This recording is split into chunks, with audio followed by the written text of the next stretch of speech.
KB Channel. Nasional tu tak jujur, tak ikhlas.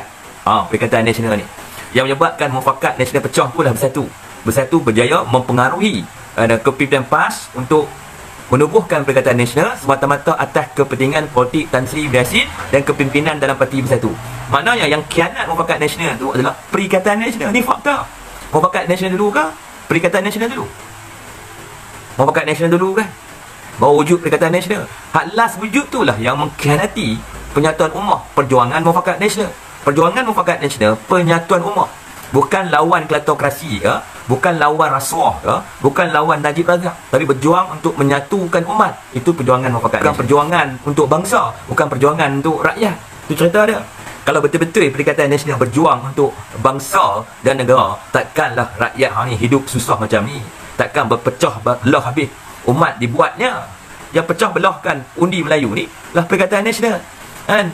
Tidak. Dulu yang pecah belahkan undi Melayu ni bersatu dalam Pakatan Harapan. Hari ini yang duk kerja nak pecah belahkan undi Melayu di pilihan raya ke-15 ni adalah Perikatan Nasional. Sekarang mereka dah kelang kabut cari Tun Mahathir balik untuk apa? Untuk pecah belahkan undi Melayu lah. Untuk apa? Untuk kepentingan diri mereka, supaya mereka tak hilang kuasa, supaya mereka terus berlagak suci. Kononnya mereka lah yang paling terbaik, luar biasa, hebat, berkarisma, sejahtera. Dekat realiti, bila diberi amanah, apa yang mereka bagi kepada rakyat? Mana Perikatan Nasional tamak kerusi, tamak kuasa, tamak kedudukan, nak dominan, nak menunggang kekuatan orang lain, untuk kepentingan diri sendiri depan rakyat, berlagak bagus, berlagak suci. Hakikat penuh dengan kepentingan diri. Sekarang bila dah jadi macam ni, dah dekat-dekat nak bubar parlimen ni, baru dah kelang kabut, baru nampak wajah mereka sebenar. Bila mereka pergi cari Tun Mahathir tu, nampaklah wajah mereka yang sebenar. Sebelum ni kita tak nampak wajah mereka yang sebenar. Tapi hari ni satu Malaysia dah nampak wajah sebenar Perikatan Nasional. Dah nampak dah wajah sebenar dia. Dah nampak dah. Semua orang dah nampak dah wajah sebenar Perikatan Nasional. Bila dia orang cari balik, nampak lah, habis lah. Dah kantoi lah wajah sebenar mereka. Ini kalau orang kata rakyat kena bayar hutang YMB, tak logik langsung. Nak logik di mana? Kalau dia tak boleh bayar hutang dia, barulah rakyat kena bayar hutang dia. Selagi dia boleh bayar hutang dia, selagi tu rakyat tak perlu bayar hutang dia. Tidak, hutang apa yang rakyat kena bayar? Hutang yang Tan Sri Muhyiddin Yassin buat tu, itu rakyat kena bayar lah. Hutang daripada 686 naik sampai 1 trilion. Zaman bila hutang paling naik banyak? Zaman Tan Sri Muhyiddin Yassin lah. Itu cerita dia. Itu rakyat kena bayar. Walaupun dia orang canang Tan Sri Muhyiddin Yassin ni prihatin bagi macam-macam bantuan ke rakyat, tapi bantuan yang bagi ke rakyat, duit ambil dari mana? Duit ambil dari mana? Duit negara, duit dia buat hutang. Bila dia buat hutang, siapa kena bayar? Kita rakyat lah kena bayar. Cerita dia. Dia dulu dapat BRIM, kerajaan tak perlu nak berhutang, nak bagi BRIM kat rakyat. Cuma PHMPN dia mainkan isu tu supaya rakyat ni percaya dia hutang YMDB tu rakyat kena bayar. Dia bagi fakta kerana dijamin oleh kerajaan. Bila jamin kerajaan, mana rakyat kena bayar benda lah. Kalau dia tak boleh bayar pun rakyat kena bayar. Lagi dia boleh bayar hutang dia bayar sendiri lah hutang dia. Tak ada kena-mengena kita rakyat lah. Dan benda tu tak menjejaskan ekonomi negara pun. Tak menjejaskan ekonomi negara pun. Negara tak perlu nak pinjam duit untuk bayar hutang YMDB. Pelabur tak lari pun pasal YMDB. Pelabur tak lari pun pasal akal budi. Tidak. Yang menyebabkan pelabur lari ni Perikatan Nasional dan Pakatan Harapan. Tidak. Berpolitik sampai ekonomi jatuh. Berpolitik sampai orang bisnes berlari. Berpolitik sampai rakyat jadi susah. Yang menyebabkan politik tak stabil dalam Malaysia ni PHMPN lah. PHMPN lah yang menyebabkan politik tak stabil. PN antara sebab utama politik tak stabil. PH adalah sebab kedua politik tak stabil. Tapi tanya lah sipu Perikatan Nasional tu, Tun Mahathir tu, perwajah tu ambil duit dari mana? Perwajah bankrupt, siapa kena bayar hutang perwajah? Berapa sen keuntungan perwajah bagi kepada negara? Itu sen keuntungan pun perwajah tak bagi kepada negara. Betul? Lepas tu rakyat kena bayar lagi hutang dia 10 bilion lebih kurang sebab dia bankrupt. Tidak. Forex loss 31.5 bilion. Hari ni dah 100 bilion. Itu betul lah duit rakyat. Dia ambil duit rakyat, main forex, dan perniagaan forex tu menyebabkan kerugian RM 100 bilion nilai dah hari ni. Itu semua dah rakyat hilang duit, rakyat rugi. Betul? Macam tu mana ada rakyat kena bayar? Kalau tak percaya, suruh ada ahli parlimen PN ke, ahli parlimen PH ke, usul bubarkan YMDB. Bubarkan YMDB. Tengok adakah aset melebihi hutang. Tengok berapa banyak keuntungan yang negara akan untung. kalau kita bubarkan YNB. Untung ratus-ratus bilion lagi. Jadi tang mana orang kata akan rakyat kena bayar hutang dia? Dia tak. Dia ada aset. Dia ada kekuatan kewangan. Tak ada keperluan pun kita rakyat nak bayar hutang syarikat yang tak bankrupt. Kalau syarikat dah bankrupt, kena bail out ke apa ke, sungguhlah rakyat tanggung. Ni bukan kena bail out. Dah barang tu mahal sebab PN dah. PN dengan PH ni. Kerja aja berjuang lawan Najib lawan Zahid. Dulu, kini, selamanya lawan Najib lawan Zahid. Sebab apa ada lawan Najib lawan Zahid? Dendam lah, tak puas hati. Itu je.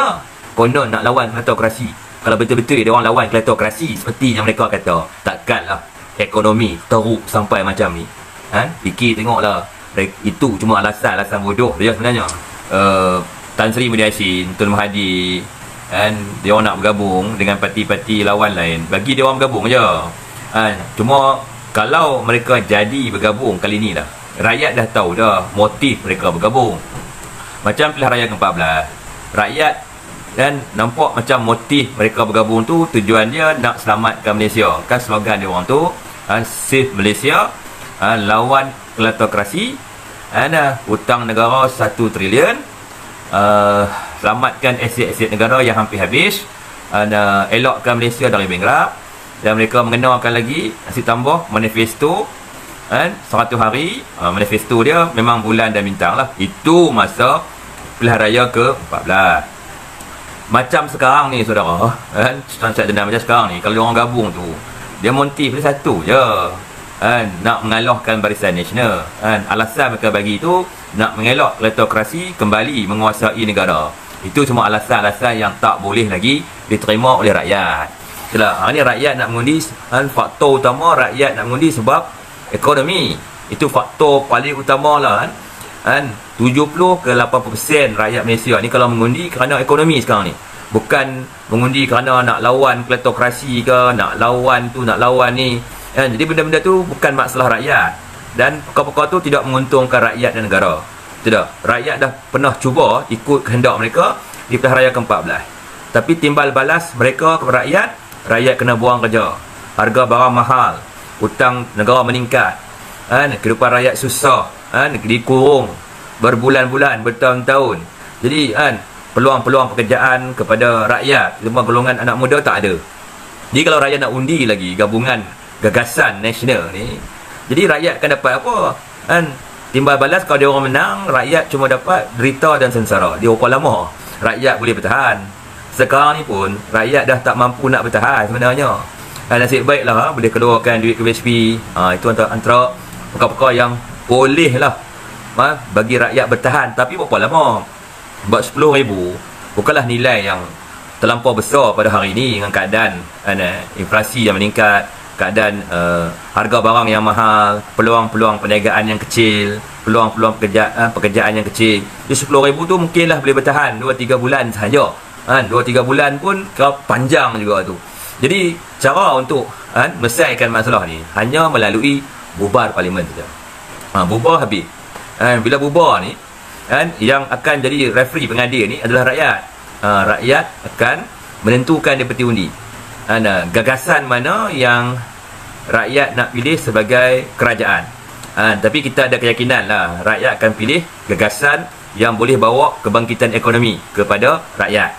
Gagasan yang boleh bawa kestabilan politik kepada rakyat. Tidak. Gagasan yang tak ada campuran gabungan. Tidak. Maknanya tentulah Barisan Nasional tu akan menang di pilihan raya ke-15. Tutut atau bukan tutut, itu tak penting lah. Yang penting menang. Dan bila kalau menang Barisan Nasional, aktiviti lompat parti takkan berlaku lah. Sebab geng-geng lompat parti ni duduk dalam PN. PN ada lompat parti, dalam Pejuang ada lompat parti. Jadi geng-geng lompat parti dah tak ada. Tak ada lah aktiviti lompat parti akan berlaku kalau Barisan Nasional menang. Kalau mereka menang, akan berlakulah lompat parti. Itu yang antara sebab rakyat tak berapa suka, tak berapa percaya dengan politik, sebab pemimpin-pemimpin yang suka lompat parti. Dia lompat mencari kuasa, mencari kedudukan untuk kembali memimpin negara. Sekarang dia nak lompat mana lagi? Mereka lompat sama lepak lah. Lompat nak bergabung dengan Tun Mahathir, mungkin lompat nak bergabung dengan Pakatan Harapan. Wallahualam lah, saya tak boleh predict lah sama ada agenda besar mereka ni berjaya atau tidak. Kalau berjaya pun biarlah kat dia orang. Tengok cara Presiden PAS, dia pun bersetujulah kan, macam bersetujulah kan untuk menggabungkan semua parti-parti ni untuk melawan Barisan Nasional lah. Cuma Presiden PAS kata Muafakat Nasional belum mati, masih hidup. Itu yang saya tak faham tu kan.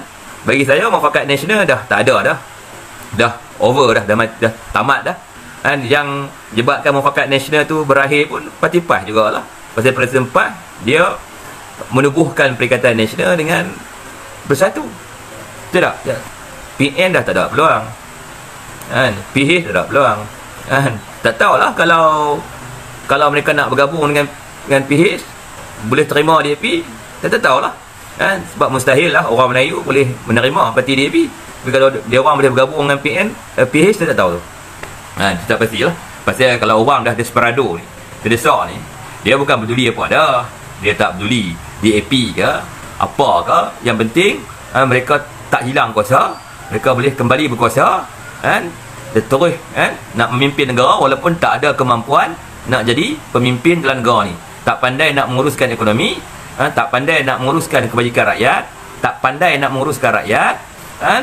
Lepas tu bagi macam-macam alasan itulah, alasan inilah, macam-macam alasan untuk menutup kegagalan mereka sendiri. Jadi itu kisah dia tuan.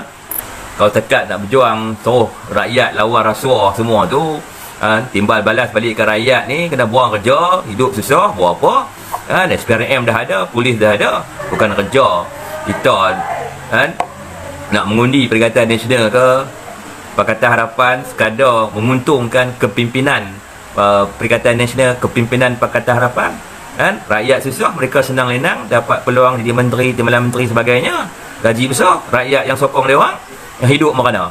YMDB saya contoh semalam, rakyat tak kena bayar hutang, itu memang fakta kan. Itu memang fakta. Siapa boleh kata rakyat kena bayar hutang tu? Macam kita jamin kawan beli kereta, kalau kawan kita boleh bayar hutang kereta dia, adakah kita penjamin kena bayar hutang kereta kawan kita? Kecuali kalau kawan kita tak boleh bayar hutang kereta dia, kita terpaksa lah bayar hutang kereta dia, mengelakkan kita di blacklist oleh pihak bank. Itu cerita dia sama juga hutang YMDB kan. Hutang tu dijamin, digaranti oleh kerajaan, tapi YMDB ada kemampuan nak bayar hutang tu, bermakna rakyat tak payahlah bayar hutang tu kan. Dan hutang tidak melebihi aset yang dimiliki oleh YMDB, mana rakyat tak kena bayar lah hutang tu kan. Cuma masalah pengurusan pecah amanah tu memang wujud kan. Itu kita tak nafikan, benda sedang berjalan dalam mahkamah di Malaysia dan juga di Brooklyn Federal Court New York kan. Tapi kalau kata rakyat kena bayar hutang tu bohong lah kan.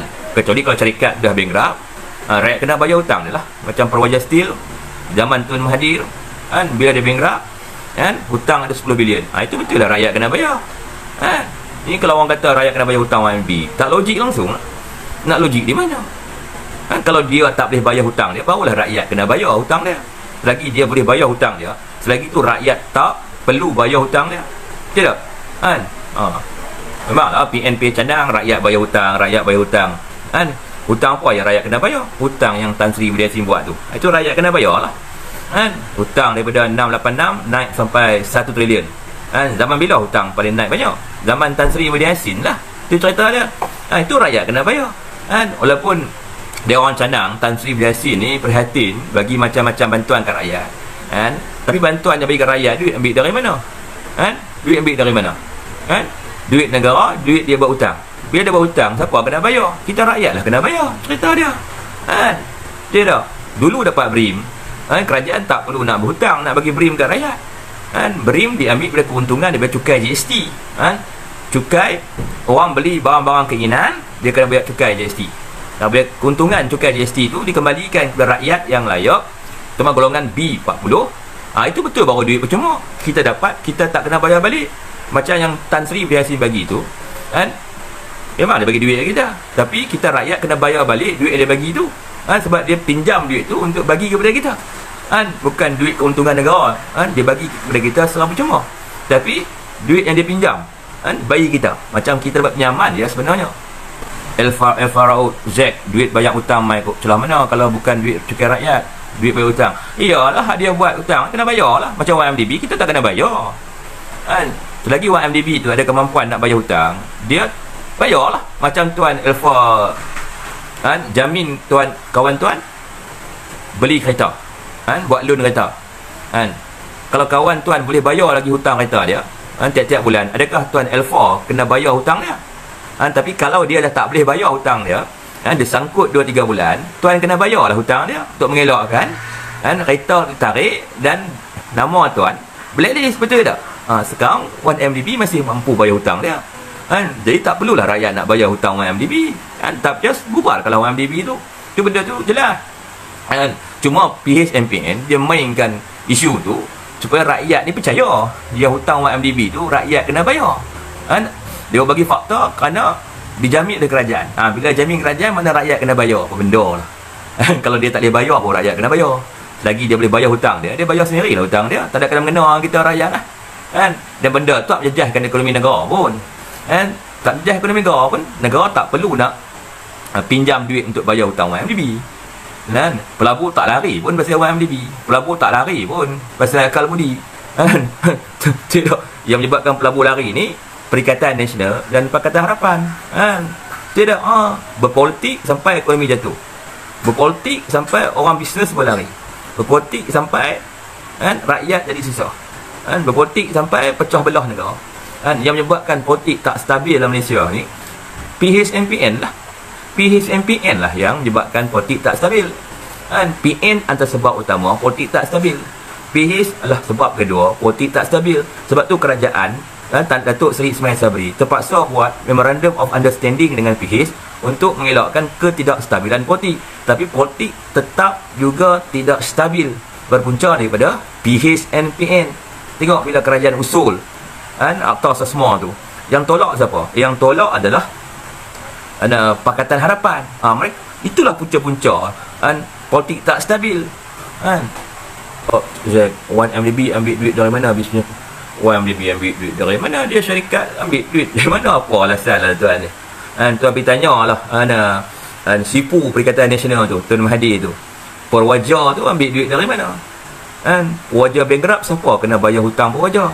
Berapa sen keuntungan Perwaja bagi kepada negara kan? 1 sen keuntungan pun Perwaja tak bagi kepada negara, betul kan? Lepas tu rakyat kena bayar lagi hutang dia 10 bilion lebih kurang sebab dia bankrupt, betul tak? Forex loss kan, 31.5 bilion, hari ni dah 100 bilion. Itu betul lah duit rakyat kan. Dia ambil duit rakyat kan, main forex, dan perniagaan forex tu menyebabkan kerugian RM 100 bilion nilai dia hari ni. Itu sungguhlah rakyat hilang duit, rakyat rugi, betul. Macam tu mana ada rakyat kena bayar? Kalau tak percaya, suruh ada ahli parlimen PN ke, ahli parlimen PH ke, usul bubarkan 1MDB. Bubarkan 1MDB, tengok kan, adakah aset melebihi hutang. Tengok banyak keuntungan yang negara akan untung kalau kita bubarkan 1MDB. Untung ratus-ratus bilion lagi. Jadi tang mana mengatakan rakyat kena bayar hutang dia? Tidak. Dia ada aset kan, dia ada kekuatan kewangan. Tak ada keperluan pun kita rakyat nak bayar hutang syarikat yang tak bankrupt kan. Kalau syarikat dah bankrupt, kena bail out ke apa ke, sungguhlah rakyat tanggung. Ni bukan kena bail out pun. Okey tuan, Perikatan Nasional tu tak jujur, tak ikhlas. Perikatan Nasional ni yang menyebabkan mufakat nasional pecah pula bersatu berjaya mempengaruhi kepimpinan PAS untuk menubuhkan Perikatan Nasional semata-mata atas kepentingan politik Tan Sri Muhyiddin Yassin dan kepimpinan dalam Parti Bersatu.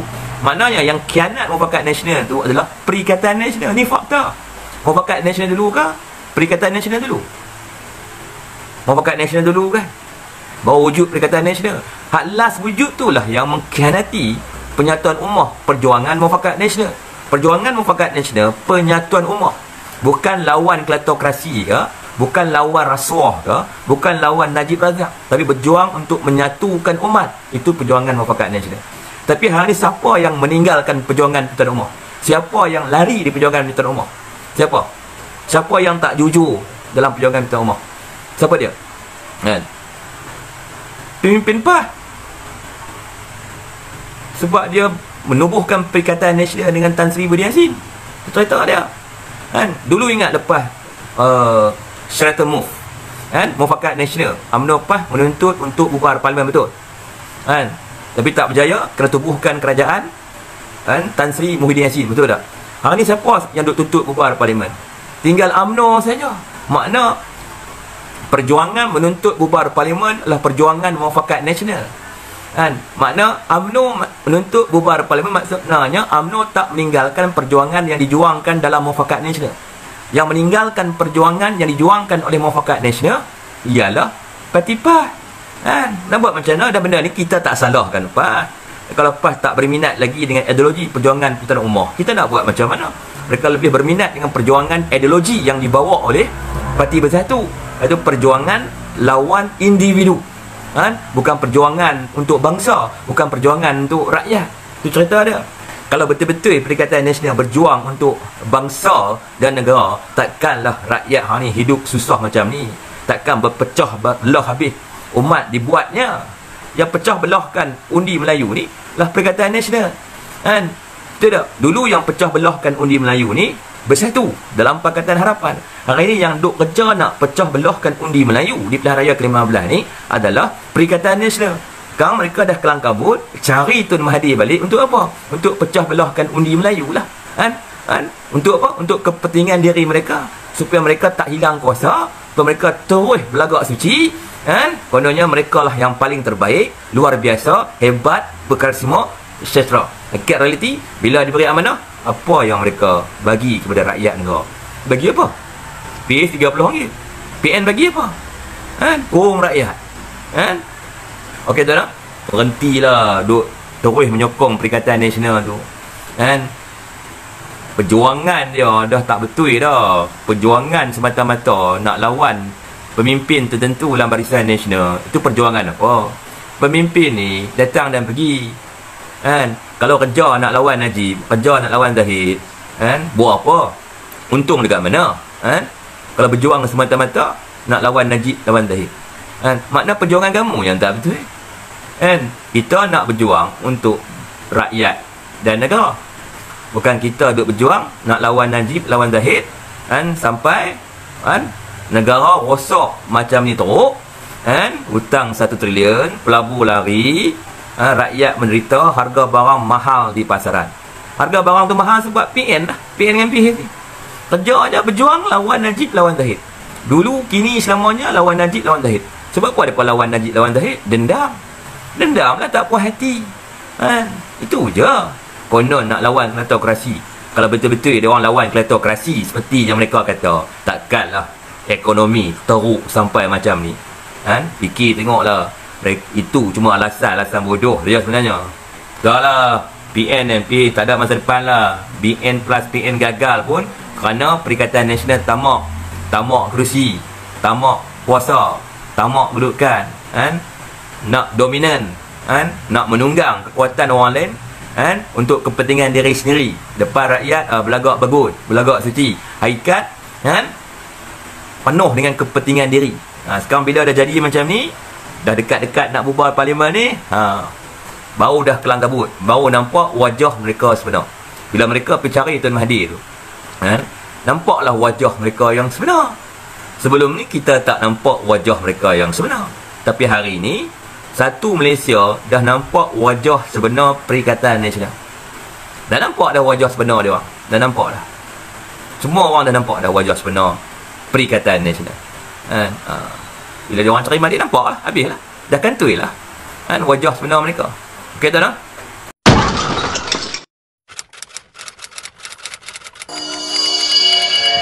AB Channel.